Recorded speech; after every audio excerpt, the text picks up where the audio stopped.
not make it through the winter. Can you make a deal that will never tell? Oh, no. So, the Pockets of the Future is great. Good morning, BB. Can you talk about God speaking directly to people in the Bible? No, never know.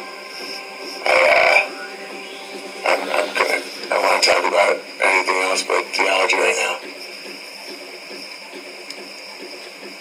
Theology, it's way too early for theology. And the unzipping that would occur, the rage squirting, is not something I want to deal with. Good morning, Amber Meets Bear. Good morning, Matt Carl Bear. Welcome to National Public Radio. I'm your host, Gary Fabrizio. We're sponsored by the Rockefeller Foundation. We're sponsored by the Carnegie Mellon Foundation. We're sponsored by the Rothschild Foundation. We're sponsored by many other NGOs. And they just insist that I talk very, very quietly and soothingly about nonsense to keep people just really calm. I was catching up on yesterday's stream, guys. Mandy and Danny like each other very much. They're called best friends. Who did you get in here? Ira is trying to steal Air Force One grab copter. Good morning. We also need your donations, even though we're funded by the 5 most powerful and rich families that have ever lived or existed. We want your donations not for the money, but for the consent. The more donors we have, the more they feel that they are personally connected to what we're talking about, and the more our propaganda will work. Welcome to National Public Radio. I'm your host, Gary Fabrizio. The Dow Jones Industrial Average is up 6 million points. Oh, just crashed 6 million. There's the gravel copter over the ice wall. We will not make it through the winter. Alright. My whisper helmet battery is dead, so I don't know who I am and where I'm going. Silence is violence, says the whisper helmet. I like the whisper talk, haha, says Amber Meets Bear. Liberals like to be soothed by the NPR voice because they have turned their backs on God and they can't soothe. Wow, Byron, that's really intense. Can you record from my whisper helmet? That's Don of America. Yes, this will be the voice of the whisper helmet. I have been sponsored by the Rockefeller Foundation. This will be the whisper that you hear, reminding you to be tolerant and that silence is violence. This NPR broadcast is brought to you by the Lesbian Subaru Drivers Foundation. If you're a lesbian and you have a cab, you need a Subaru. It lets everyone else know that you will scissor yourself into an oblivion without a family. Now I'm getting sleepy again, says Gay Bear. 2-acre and Bear says very soothing. Time to go to sleep, everybody. Don't forget to put on the whisper helmet. Silence is violence. Low T voice? Yeah. I don't know. I think it's very high T because I'm doing it. So soothing. So mesmerizing. So trustworthy. Welcome to National Public Radio. There's nothing national or public about it, but it is on the radio, I guess. So that's one aspect that may be valid. I drive a Subaru, please save me, Bear, says the Lesbian Subaru Foundation. Alerting lesbians to other lesbians for over 50 years. Soccer moms can let other soccer moms know that they are not faithful to their husbands and they are wretches and backstabbers simply by driving a Subaru. The sleek four-wheel drive of the Subaru resembles treachery and a woman's hip. Yes, I hear it now. Very high team to be. Well, thank you, Matt Carver. Good morning, Golden Lidle. Welcome to National Public Radio. I'm your host, Gary Fabrizio, sponsored by the Rockefeller Foundation, Carnegie Mellon Foundation, but we desperately need your money. Any amount of money will help us bring you great shows like Inside the Uterus, Click and Clack Car Talk, Jupiter Ascending, and the Age of Aquarius. The feeling I get when I see BB News live live stream is how I should feel going to church anyway. Well, thank you, Byron. I'm just trying to listen to some morning. Oh, but my boss keeps talking to me. Oh, good morning, Tina. Happy solstice, everyone. It is the lowest point of the sun. Send donations. We don't need money, but we need consent. We need consent desperately because we are energy vampires. My name is Gary Fabrizio. I'm your host of National Public Radio. We're feeling very sleepy, and now we will discuss your dumpster pumping habits. Alright, what do you guys want me to talk about today on the live stream? National Branch Radio, where we discuss gravy, lifestyle, grabblers, and gardens.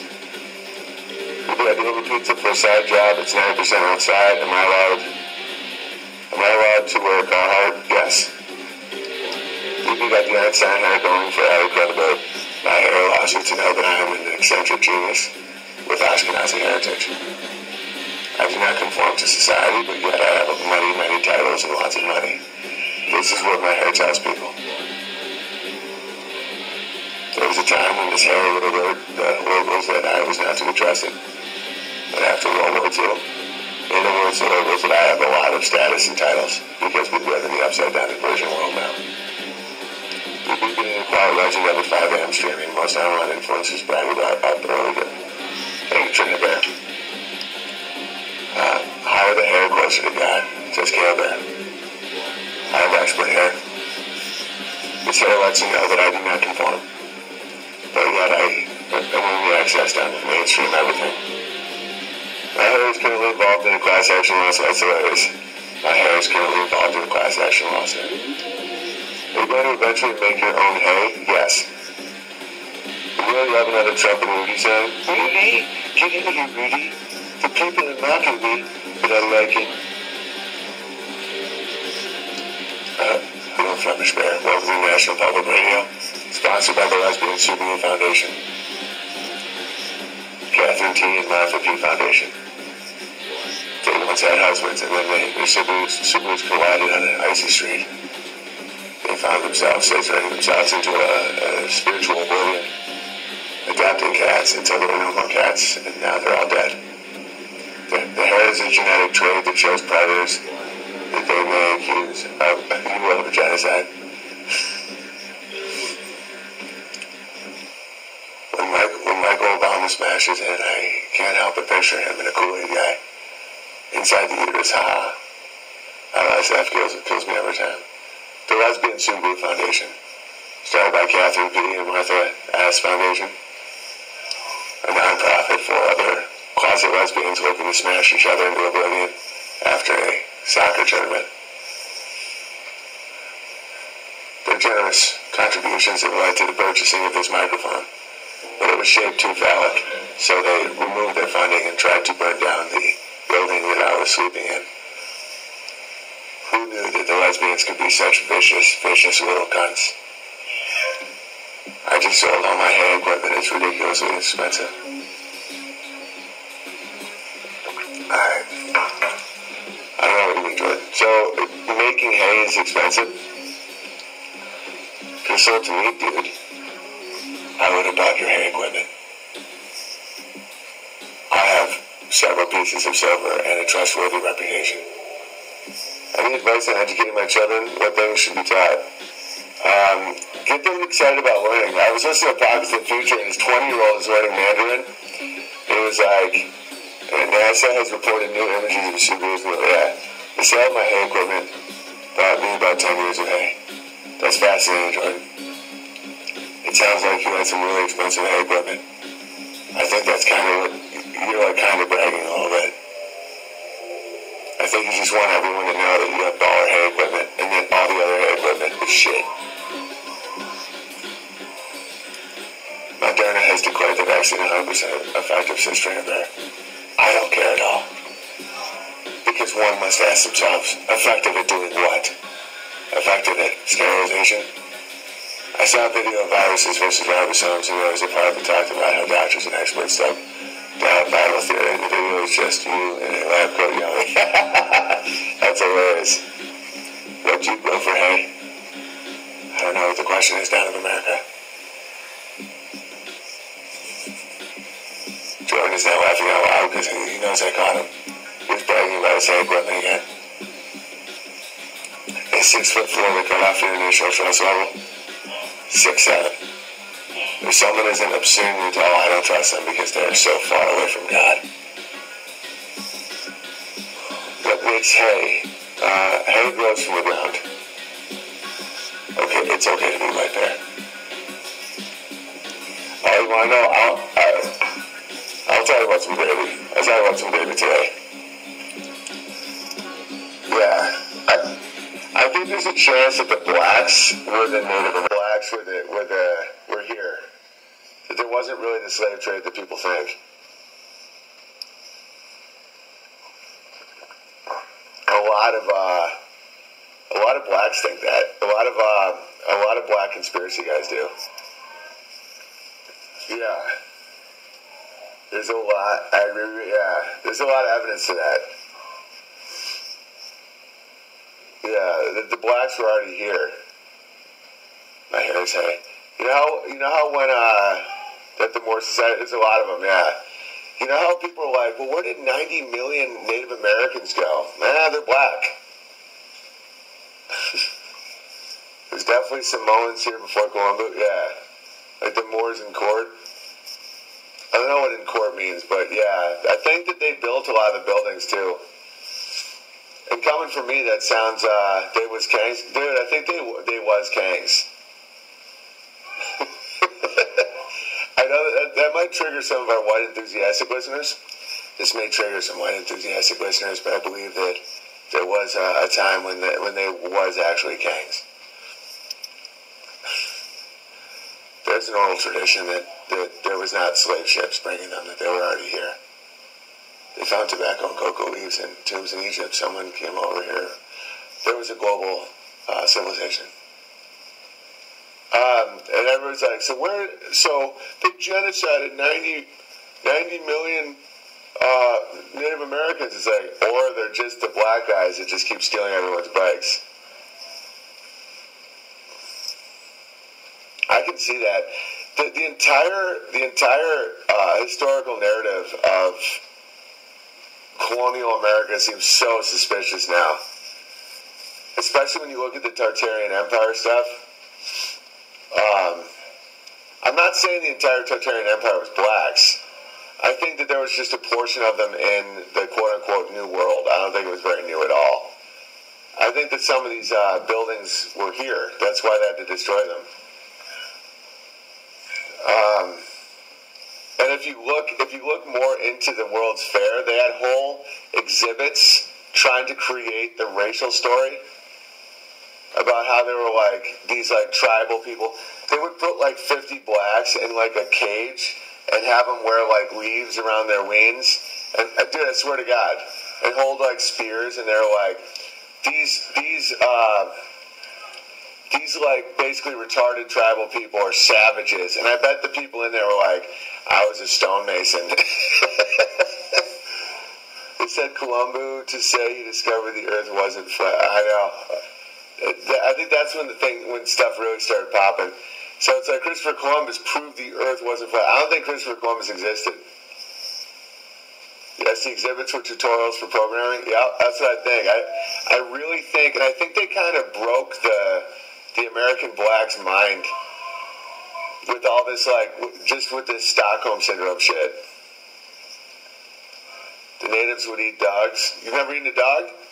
Oh, shit. Was I not supposed to say that? Hey, Borb, I was just talking about half your people. I think that there were a lot of blacks here, that a lot of the Native Americans were black. And they may have been a part of some of this architecture. It's going to piss off some of the white enthusiasts. Darwin promoted caged black with his fake theories. Yeah, totally.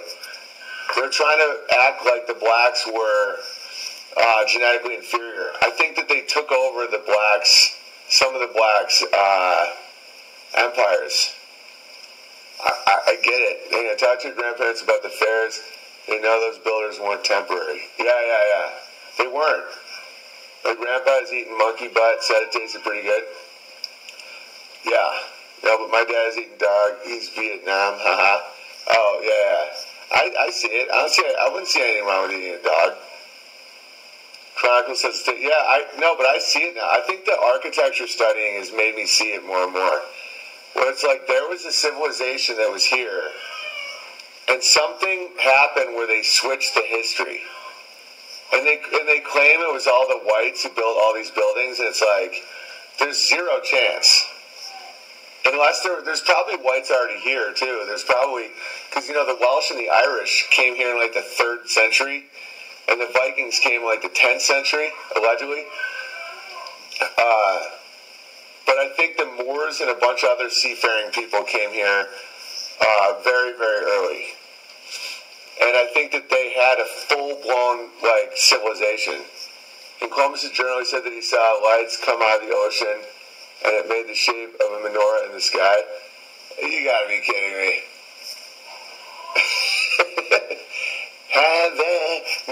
I don't believe Columbus ever existed. There, I said it. I was listening to Lex Friedman and Dan Carlin, because I always liked Dan Carlin, but they believe in so many, like, fake hoaxes that, like, it's tough to listen to those dudes sometimes, but it was a very interesting conversation up until the end, when they just kept talking about the Holocaust and nuclear bombs and all this nonsense. Not that the Holocaust didn't happen on a level, but the mainstream story is obviously insane. There's like swimming pools and art exhibits and maternity wards in Auschwitz. Like there's photographic evidence. It isn't what people think. Was there rampant quote-unquote anti-Semitism from the World War I vets? Of course. Yeah, obviously. Did they round up some people and do some shit? Yeah. Is there weird contradictions that Jews were like rats, but yet somehow superhuman that took over the world? Yeah, I get all that.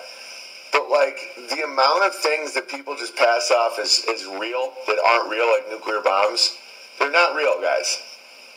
And like it jars people so tremendously to think about the fact that nuclear bombs aren't real. It's a spell to keep people in line because so few people know it. How do you know? Because I'm open to deduction and I'm not like dogmatic in the historical stuff. But anyway, Dan Carlin, these guys are talking, and it's so interesting. But yet, once you hit that level of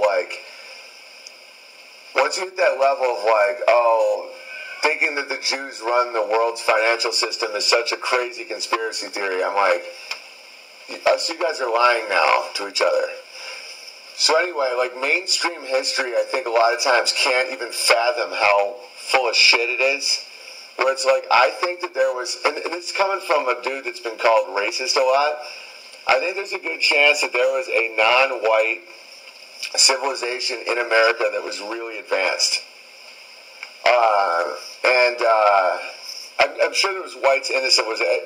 It appeared to be like a realm-wide civilization because a lot of the pyramids were the same all over the place, and there was airships and all this shit. Because they clearly were destroying ancient architecture in the World's Fairs, like clearly. And so I think Columbus was a story told to usurp a lot of the narrative away from the local indigenous population that worshipped Columbia, the goddess, the feminine force of the Americas. I mean, they named it after the guy who wrote the map. Like these old structures, like the Capitol building and all that, there's no evidence that they were built by any of these people. Could it be the Tower of Babylon was in America? Was that long ago? Yeah, definitely. And so, like when you look at the old photographs of them building these giant domes, there'd be like 8 guys in like fake rafters, like fake. It's so fake. And they're like, oh, the horse and buggy transported 100 million tons of limestone. And this is the irony about me, is like, people would look at me and say, oh, he's a racist because he doesn't believe in the official narrative of the rollerblading incident. It's like, say what you will about me, but I actually think that there was a non-white empire that no one's talking about. And I think that not only are they not stupid, I think that their minds have been really warped by one of these giant resets. I think that the natives in America a lot of them were black. That's why, where did the 90 million American Indians go? Oh, they were wiped out by smallpox. No, I think they're fucking buying high tops in Baltimore right now. I think the concept of the slave ships, I think there was probably slave ships, but there's been researchers that have went over to Africa to try and trace back the slave history, and it's like way less existent than people think. And when you say that, this is what it means to be a truther, is like when you challenge the mainstream narrative in a degree that's like crazy, where people are like, that can't be it. And you're like, okay. They were allowed one horse and buggy to transport 6 million lives. Dude, it's so stupid. Yeah, the Mayans, all these pyramids all looked the same. It looked like it had the same construction plans all over the world. And so, you know, there's evidence that the Welsh came to America in the 3rd century. The Welsh. Yeah, so it wasn't just black dudes were so great at everything. That's not what I'm saying. I'm saying, like, there was I think there was an international empire that people aren't talking about. I think in like the Eurasian and Asia, it was white. It was like Tartarians were like these green-eyed, red-haired maniacs. And in the southern North America and South America and stuff, they were black. Maybe that's why I'm told great grandma was 100% Native American, but I have 0 Native American. Yeah. They didn't come in these giants. He didn't bring like millions and millions of people in these slave ships. I don't know. I'm just not buying it. I'm not buying this slave. It's a slave history because so many blacks were in favor of the South in the Civil War. Like the South was supported by a ton of quote unquote Native Americans. The North was the evil empire type rewriting force of history.